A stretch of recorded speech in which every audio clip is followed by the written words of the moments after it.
तर मंडळी, आजच्या व्हिडिओमध्ये आपण इन, ऑन आणि ॲट या प्रेपोजिशनबाबत थोडंसं डिस्कशन करणार आहोत. इंग्लिश लँग्वेजमध्ये सेंटेन्सेस बनवताना नेमकं आपल्याला इन, ऑन आणि ॲटचा वापर कधी करायचा आहे हे आज मी तुम्हाला या व्हिडिओमध्ये शिकवणार आहे. पण त्याआधी सगळ्यात आधी आपल्याला हे जाणून घ्यायचं आहे की प्रेपोजिशन या शब्दाचा अर्थ काय आहे. तर बघा, प्रेपोजिशन म्हणजे काय? तर प्रेपोजिशन म्हणजे इंग्लिशमध्ये असे काही शब्द आहेत जे आपल्याला नाउन आणि प्रोनाउनच्या आधी, बघा, नाउन म्हणजे नाव आणि प्रोनाउन म्हणजे सर्वनाम, त्यांच्या आधी वापरले जाणारे जे काही शब्द आहेत जे इंडिकेट करतात टाईम, एखादं प्लेस, एखादी डिरेक्शन, तर असे जे काही शब्द असतात ना त्यांना आपण प्रेपोजिशन म्हणतो.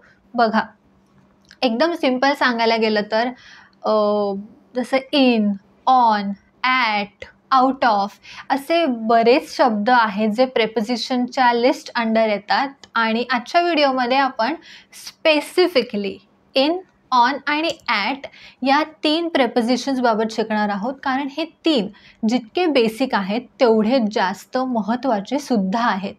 आणि बऱ्याच जणांना खूप असं कन्फ्युजन पण होतं की एक्झॅक्टली आपल्याला इन वापरायचं आहे की ॲट वापरायचं आहे, किंवा इन कधी वापरायचं, ॲट कधी वापरायचं, यामध्ये खूप गोंधळ उडतो, खूप कन्फ्युजन होतं. त्यामुळे आजचा व्हिडिओ मी घेऊन आलेले आहे खास तुमच्यासाठी इन, ऑन आणि ॲटचा. जसं मी तुम्हाला आता मगाशी सांगितलं की इन, ऑन आणि ॲट हे प्रेपोजिशन्स आहेत, पण ह्यांच्यामध्ये 2 कॅटेगरीज येतात. बघा, इन, ऑन आणि ॲटला आपण 2 कॅटेगरीजमध्ये डिवाईड करणार आहोत, प्रेपोजिशन ऑफ टाईम आणि प्रेपोजिशन ऑफ प्लेस. म्हणजे टाईमशी रिलेटेड जे काही इंग्लिश सेंटेन्सेस असतील त्याच्यासोबत आपल्याला इन कधी वापरायचं आहे, आणि प्रेपोजिशन ऑफ प्लेससोबत आपल्याला इन, ऑन आणि ॲटचा वापर कशा पद्धतीत करायचा आहे. त्यामुळे सुरुवातीला आपण टाईमबद्दल बघूया, त्याच्यानंतर प्लेसबद्दल बघूया. आता आपण बघूया preposition of time, in, on आणि ॲट. इन या प्रेपोजिशनचा वापर टायमाच्या बाबतीत आपल्याला कसा वापरायचा आहे. इन या प्रेपोजिशनचा वापर आपल्याला कुठल्याही मंथसोबत करायचा आहे. बघा, जानेवारीपासून डिसेंबरपर्यंत जे काही 12 महिने येतात ना त्याच्यासोबत एव्हरी टाईम तुम्हाला इन या प्रेपोजिशनचा वापर करायचा आहे. In January, in November, in December. मी तुम्हाला एक उदाहरण देते. बघा, my birthday is in November, my birthday is in November, किंवा my friend's birthday is in December, my friend's birthday is in December. कुठल्याही वाक्यामध्ये जेव्हा एखाद्या महिन्याचा उल्लेख होतो तेव्हा तुम्हाला इन वापरायचा आहे. नेक्स्ट, इनचा वापर आपण कुठल्याही वर्षासोबत करू शकतो, कुठल्याही इयरसोबत करू शकतो. जसं 2020, 2023, 1980, 1950, 1670, अगदी कुठल्याही सालासोबत आपण इनचा वापर करू शकतो. जसं की Virat Kohli was born in 1988, Virat Kohli was born in 1988. किंवा मग the Titanic sank in 1912, the Titanic sank in 1912. आणि इनचा वापर आपण कुठल्याही डिकेड किंवा सेंचुरीसोबत करू शकतो. बघा, डिकेड म्हणजे 10 वर्षांचा जो टाईम असतो त्याला आपण डिकेड म्हणतो, आणि सेंचुरी म्हणजे 100 वर्ष. पण तुम्हाला डिकेडसोबत आणि सेंचुरीसोबत इन नंतर द या शब्दाचा वापर करायचा आहे, in the. For example, life was difficult in the 1940s, in the 1940s. आणि सेंचुरीचं एक्झाम्पल द्यायला झालं तर ते आहे we are living in the 21st century, we are living in 21st century का नाही, तर 21st century म्हणजे एक 100 वर्षांचा जो गॅप आहे त्याच्यासोबत तुम्हाला इनचा वापर करायचा आहे आणि त्याच्यानंतर दचा वापर करायचा आहे. We are living in the 21st century. किंवा मग वर्षातला कुठलाही सीझन असो, जसं की मॉन्सून, विंटर, स्प्रिंग, समर, ऑटम, या सगळ्या सीझनसोबत तुम्ही इन या प्रेपोजिशनचा वापर करू शकता. Like for example, there are many flowers in spring, there are many flowers in spring, or I will visit my grandparents' house in summer. In summer. किंवा मग कुठलाही टाईम पिरियड असो. सो टाईम पिरियड कोणता बरं? 3 मिनटं, 3 तास, 10 तास, 24 hours, ह्याला आपण टाईम पिरियड असं म्हणतो. नेक्स्ट आहे पार्ट ऑफ द डे, म्हणजे दिवसाचा एखादा भाग. जसं की सकाळ असो, दुपार असो, संध्याकाळ असो किंवा रात्र असो, तेव्हा आपल्याला इन या प्रेपोजिशनचा वापर करायचा आहे. बघा, in the morning, in the afternoon, in the evening, in the night. पण बऱ्याच वेळेला आपण ॲट द नाईटसुद्धा म्हणतो. तर मग इन चुकीचं आहे का? तर नाही, इन चुकीचं नाही आहे. तर नाईटसोबत तुम्ही 2 प्रेपोजिशनचा वापर करू शकता.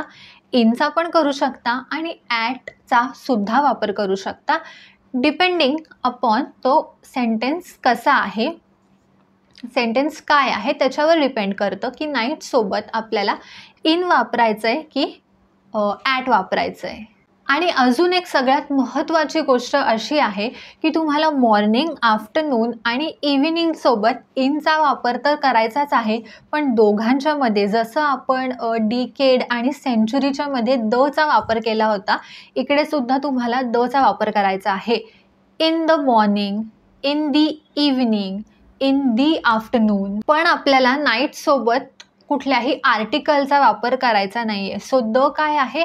द एक आर्टिकल आहे, तर आपल्याला नाईटसोबत द या आर्टिकलचा वापर नाही करायचा आहे, फक्त मॉर्निंग, आफ्टरनून आणि इव्हिनिंगसोबत करायचा आहे. तर आता आपण हे जाणून घेऊयात की इन द नाईट कधी बोलायचं आणि ॲट द नाईट कधी बोलायचं. इन द नाईट तुम्हाला तेव्हा बोलायचं आहे जेव्हा तुम्हाला एका पर्टिक्युलर नाईटबद्दल काहीतरी बोलायचं असेल, आणि ॲट द नाईट तुम्ही त्यावेळेस वापरा जेव्हा तुम्ही इन जनरल रात्रीबद्दल बोलताय.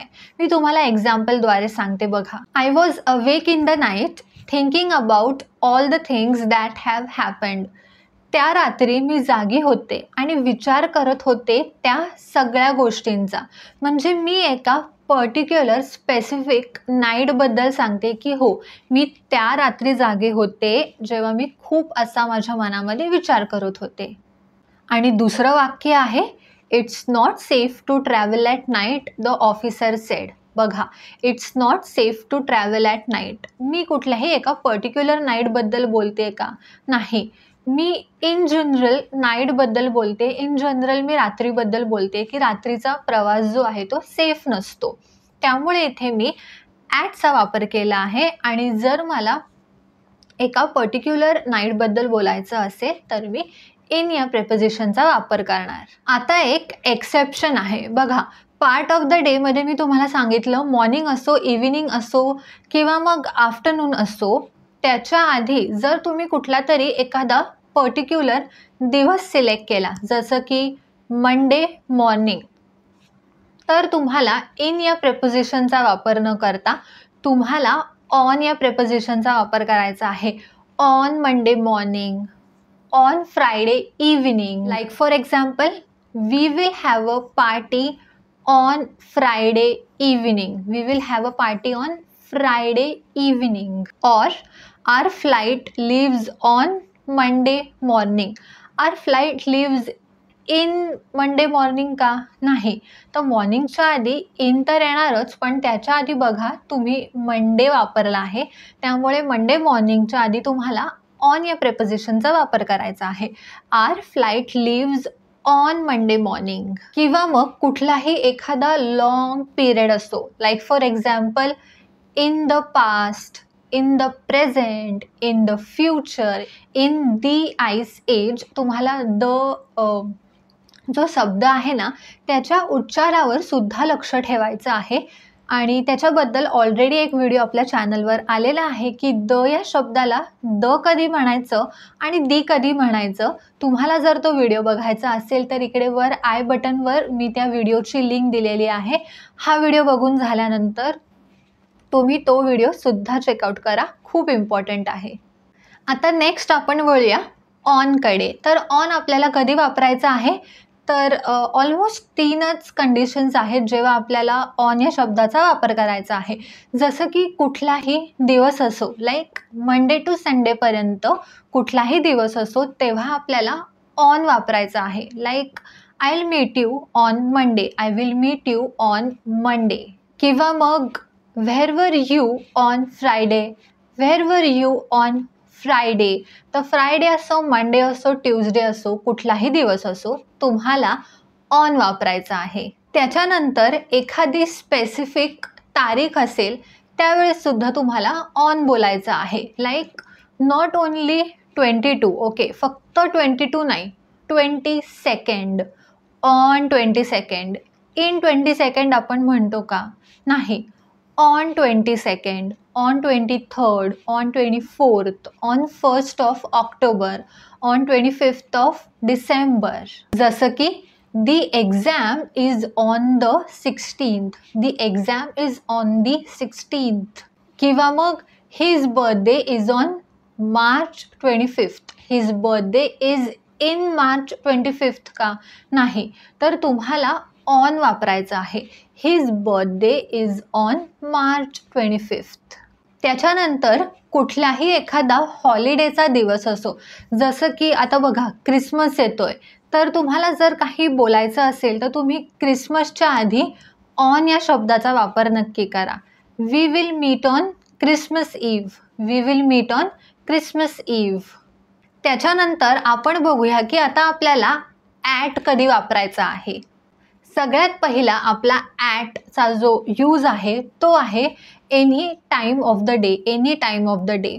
I will see you at 4 o'clock, I will see you at 4 o'clock. तुम्हाला जर म्हणायचं आहे I will see you at 10 o'clock, will meet at 11 PM, तर अशा वेळेस तुम्हाला ॲट या प्रेपोजिशनचा वापर करायचा आहे. हा झाला एक स्पेसिफिक टाईम, हा झाला एक स्पेसिफिक टाईम. तुम्हाला जर म्हणायचं असेल every day I get up at 7 in the morning और every day I get up at 7 o'clock, तर यावेळेस तुम्हाला ॲटचा वापर करायचा आहे. किंवा मग नून आणि मिडनाईट हे जे टाईम असतात ना दिवसातले, त्यासोबतसुद्धा तुम्ही ॲट या शब्दाचा वापर करू शकता. नून म्हणजे दुपारी 12 वाजता आणि मिडनाईट म्हणजे रात्री 12 वाजता. सो तेव्हासुद्धा तुम्हाला ॲट या प्रेपोजिशनचा वापर करायचा आहे. आणि जसं मी तुम्हाला इनच्या वेळेला म्हणाले होते की तुम्हाला नाईटसोबत नेहमी ॲटचा वापर करायचा आहे. जेव्हा तुम्हाला इन जनरल रात्रीविषयी काहीतरी बोलायचं असेल, आणि मी त्यावेळेस तुम्हाला एक्झाम्पलसुद्धा दिलं होतं, पण मी तुम्हाला आता ॲटचा विषय चालूच आहे आपला, तर मी तुम्हाला अजून एक उदाहरण देते आणि एक्झाम्पल आहे you can see the stars at night, you can see the stars at night. इथे सुद्धा मी असं कुठल्याही स्पेसिफिक रात्रीबद्दल बोलत नाही आहे. ओव्हरऑल रात्री तुम्ही तारे बघू शकता, त्यामुळे इकडे नाईटसोबत ॲट येणार. त्याच्यानंतर कुठल्याही अगदी हॉलिडेसोबतसुद्धा तुम्हाला ॲट या प्रेपोजिशनचा वापर करायचा आहे. जसं की at the weekend, at Christmas, हे मी तुम्हाला मघाशीच सांगितलं होतं. फक्त इथे ॲड ऑन झालं आहे, ते म्हणजे ॲट द वीकेंड. वीकेंडच्या आधी तुम्हाला द या आर्टिकलचा वापर करायचा आहे. किंवा मग तुम्हाला काही एक्सप्रेशन द्यायचे आहेत. At the moment, at this time, at that time, तर अशा वेळेला सुद्धा तुम्हाला ॲट या प्रेपोजिशनचा वापर करायचा आहे. त्यानंतर एक छोटीशी टिप मला तुम्हाला द्यायची आहे. कुठल्याही सेंटेन्समध्ये जेव्हा लास्ट आणि नेक्स्ट या शब्दांचा वापर होतो तेव्हा तुम्हाला इन, ऑन आणि ॲट या कुठल्याही प्रेपोजिशनचा वापर तुम्हाला करायचा नाही आहे. येस, तुम्हाला कुठल्याही प्रेपोजिशनचा वापर करायचा नाही आहे. जसं की call me next weekend, call me in the next weekend or call me at the next weekend चुकीचं आहे. Call me next weekend. I met her last Friday, I met her last Friday हे बरोबर आहे. आणि I mate her in last Friday, on the last Friday कुठलाही preposition येणार नाही. तुम्हाला फक्त म्हणायचं आहे आय मेट हर लास्ट फ्रायडे. सो नेक्स्ट आणि लास्ट जेव्हा सेंटेन्समध्ये इन्क्लूड होतं तेव्हा नो प्रेपोजिशन, ओके, तेव्हा कुठलंही प्रेपोजिशन आपल्याला वापरायचं नाही आहे. एखाद्या वाक्यामध्ये जेव्हा एखाद्या जागेचा उल्लेख असतो ना तेव्हा कुठला प्रेपोजिशन येणार बरं? Preposition of place. तसे प्रेपोजिशन ऑफ प्लेस बरेच आहे, पण आजच्या व्हिडिओमध्ये आपण इन, ऑन आणि ॲट कवर करणार आहोत. तर सुरुवात आपण इन पासून करूयात. इन या प्रेपोजिशनचा वापर आपल्याला तेव्हा करायचा आहे जेव्हा आपल्याला कुठल्याही शहराबद्दल बोलायचं आहे किंवा कुठल्याही एका देशाबद्दल बोलायचं आहे, सिटीबद्दल किंवा कंट्रीबद्दल. Like in Mumbai, in India, in England, in the UAE, in the USA, I live in Delhi, I live in Mumbai. तर अशा प्रकारे तुम्हाला इन वापरायचं आहे सिटीज सोबत आणि एखाद्या कंट्रीसोबत.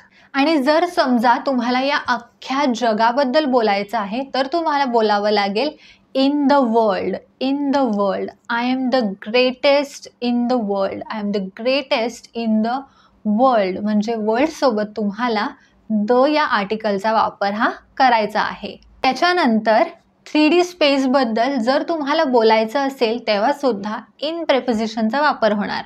3D स्पेस, आता 3D स्पेस म्हणजे काय बघा, एखादा बॉक्स असू शकतो किंवा एखादं क्लासरूम असू शकतो, एखादी बॅग असू शकते, एखादी जागा जी स्पेस घेते. तर त्याच्याबद्दल जर आपल्याला काही बोलायचं असेल तर तेव्हा तुम्हाला इन या प्रेपोजिशनचा वापर करायचा आहे. जसं की in the box, in the classroom किंवा मग in the garden, in the kitchen, in the room आणि in the park, in the bedroom, in the living room. Next आहे एखाद्या व्हेकलविषयी, म्हणजे एखाद्या गाडीविषयी आपल्याला जर काही बोलायचं आहे तर नेमकं इन वापरायचं का ऑन वापरायचं ह्यामध्ये बरंच कन्फ्युजन असतं. कारण मी बऱ्याच जणांना असं ऐकताना पाहिलं आहे, लाईक ते म्हणतात की right now I am in the train, right now I am in the flight. पण तुम्हाला माहिती आहे का की ग्रामॅटिकली हे इनकरेक्ट आहे. आणि ते का इनकरेक्ट आहे ते मी आता तुम्हाला एक्सप्लेन करणार आहे. बघा, कार असो, कुठलीही कॅब असो, एखादी टॅक्सी असो किंवा एखादा ट्रक असो, त्यामध्ये तुम्हाला एकाच जागी बसून राहावं लागतं. तुम्ही ना त्याच्यामध्ये चालू शकता ना इकडे तिकडे तुम्ही जाऊ शकता. तुम्हाला एकाच जागेवर बसून राहावं लागतं. आणि एखादी अशी गाडी असेल ना ज्यामध्ये तुम्हाला फक्त बसून राहावं लागतं, कार असो, ट्रक असो, टॅक्सी असो, ऑटो रिक्षा असो, त्यावेळेस तुम्हाला इन वापरायचं आहे. त्यावेळेस तुम्हाला इन वापरायचं आहे. In the car, in the taxi, in the truck, in the auto rickshaw. पण ते जेव्हा गोष्ट येते प्लेनबद्दल किंवा शिपबद्दल किंवा मग आपले जे एक्सप्रेस असतात, लोकल ट्रेन्स असतात, त्यांच्याबद्दल जर आपल्याला बोलायचं असेल त्यावेळेस तुम्हाला ऑन बोलायचं आहे. I am on the flight, I am on the flight, I am on train right now. I am in the train म्हणणार का तुम्ही? नाही, ऑन. तर तुम्हाला शिपसोबत किंवा मग लोकल ट्रेन असेल, एरोप्लेन असेल, तुम्ही फ्लाईट पकडताय त्यावेळेस तुम्हाला ऑन या प्रेपोजिशनचा वापर करायचा आहे. एखादी अशी व्हेकल ज्याच्यामध्ये तुम्ही उठून आरामात इकडून तिकडे चालू शकता, फिरू शकता, तर अशा व्हेकलसोबत तुम्हाला नेहमी ऑन वापरायचं आहे. आणि अशा व्हेकल ज्याच्यामध्ये तुम्हाला फक्त आणि फक्त बसून राहावं लागतं, तर अशा व्हेकलसोबत तुम्हाला इन या प्रेपोजिशनचा वापर करायचा आहे. आणि पाण्यासोबत सुद्धा तुम्हाला इनच वापरायचं आहे. बघा, पाणी म्हणजे समुद्र असू शकतो, एखादा स्विमिंग पूल असू शकतो, नदी असू शकते किंवा एखादा तलाव असू शकतो. त्यासोबत तुम्हाला इन वापरायचा आहे. फक्त अ कधी वापरायचा आणि द कधी वापरायचा एवढाच काय तो फरक आहे. बघा, in the sea, in the sea, in the swimming pool, in the swimming pool, in a river, in a lake, in a river, in a lake. आणि कुठलाही प्रिंटेड मटेरियल असो, प्रिंटेड मटेरियल म्हणजे काय, कुठलंही पुस्तक असो, मॅगझिन असो, newspaper असो, एखादं पिक्चर असो, एखादं बुक असो, त्यासोबत तुम्हाला नेहमी इन वापरायचं आहे. In the newspaper, in a book, in a magazine. तर अशा प्रकारे तुम्हाला हे जे काही प्रिंटेड गोष्टी असतात ना त्याच्यासोबत तुम्हाला इन वापरायचं आहे. आता बघूयात आपल्याला ऑनचा वापर कधी करायचा आहे. बघा, जेव्हा काही फ्लॅट सरफेसेस असतील त्यावेळेस तुम्हाला ऑन या प्रेपोजिशनचा वापर करायचा आहे. जसं की on the table, on the carpet, on the roof, on the sofa. अशा प्रकारे एखाद्या गोष्टीच्या वर तुम्हाला जर काही म्हणायचं असेल त्यावेळेस तुम्ही ऑन या प्रेपोजिशनचा वापर करणार. On the table, on the stool, on the sofa, on the couch, on the kitchen counter. किंवा कुठलाही कम्युनिकेशनचा मोड असो. तर आजकाल कम्युनिकेशनचे कोणते मोड आहेत बरं? फोन आहे, मोबाईल फोन आहे, टेलिफोन आहे, रेडिओ आहे, टेलिव्हिजन आहे, इंटरनेट आहे. तर त्याच्यासोबत सुद्धा तुम्हाला ऑन वापरायचं आहे. आणि कम्युनिकेशन मोड्स जे असतात ना, जेव्हा त्यांच्यासोबत आपण ऑन वापरतो त्याच्यानंतर आपल्याला द वापरायचा आहे. On the internet, on the phone, on the telephone, on the radio, on the television. नेहमी द या आर्टिकलचा वापर तुम्हाला करायचा आहे. त्याच्यानंतर राईट असो किंवा लेफ्ट असो तुम्हाला ऑन म्हणायचं आहे followed by article the. On the left, on the right, on the left, on the right. Like for example, she is sitting on my right hand side, she is sitting on my right hand side. आणि जसं मी तुम्हाला मगाशी सांगितलं की on या शब्दाचा वापर तुम्हाला तेव्हा करायचा आहे जेव्हा एखाद्या व्हेकलमध्ये तुम्ही मूव्ह करू शकता, जसं की प्लेन, शिप किंवा एखादी बस किंवा एखादी ट्रेन असू शकते.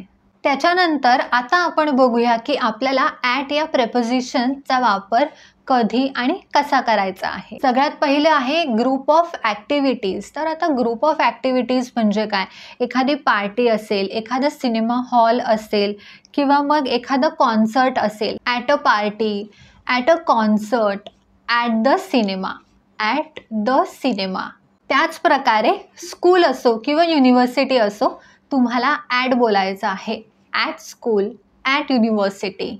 किंवा कुठलंही एखादं दुकान असो, कुठलंही शॉप असो. At the chemist, at the chemist, at the bakery, at a cafe. तर अशा प्रकारे कुठल्याही शॉपसोबत तुम्हाला ॲट वापरायचं आहे. तुम्हाला जर समोरच्याला काही स्पेसिफिक पॉईंट सांगायचा आहे, स्पेसिफिक लोकेशन सांगायचं आहे, त्यावेळेसुद्धा तुम्ही ॲटचा वापर करू शकता. तुम्हाला जर एखाद्याला सांगायचं आहे की मी आता बस स्टॉपवर उभी आहे, I am at the bus stop right now. I am in the bus stop म्हणणार का?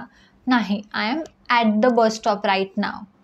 क्रॉसरोड असो किंवा ट्रॅफिक लाईट असो तुम्हाला ॲट या प्रेपोजिशनचा वापर हा करायचा आहे. तुम्हाला जर अजून काही एक्झाम्पल्स हवे असतील प्रेपोजिशन ऑफ प्लेस आणि टाईमचे इन, ऑन, ॲट स्पेसिफिकली या 3 प्रेपोजिशन्सचे, तर इकडे मी स्क्रीनवर बघा काही इमेजेस ॲड ऑन केलेल्या आहेत. तुम्ही व्हिडिओ पॉज करून स्क्रीनशॉट काढून तुम्ही तुमच्या नोट्समध्ये हे एक्झाम्पल्स इन्क्लूड करू शकता. आय होप तुम्हाला आजचा व्हिडिओ आवडला असेल आणि मी तुम्हाला आजच्या व्हिडिओमध्ये जे काही इन, ऑन आणि ॲडबद्दल इंग्लिशचे सेंटेन्सेस शिकवले आहेत, कधी काय वापरायचं हे तुम्हाला समजलं असेल. तुम्हाला जर अजूनही काही डाऊट्स असतील तुम्ही ऑफकोर्स कमेंट सेक्शनमध्ये तुम्ही ते विचारू शकता.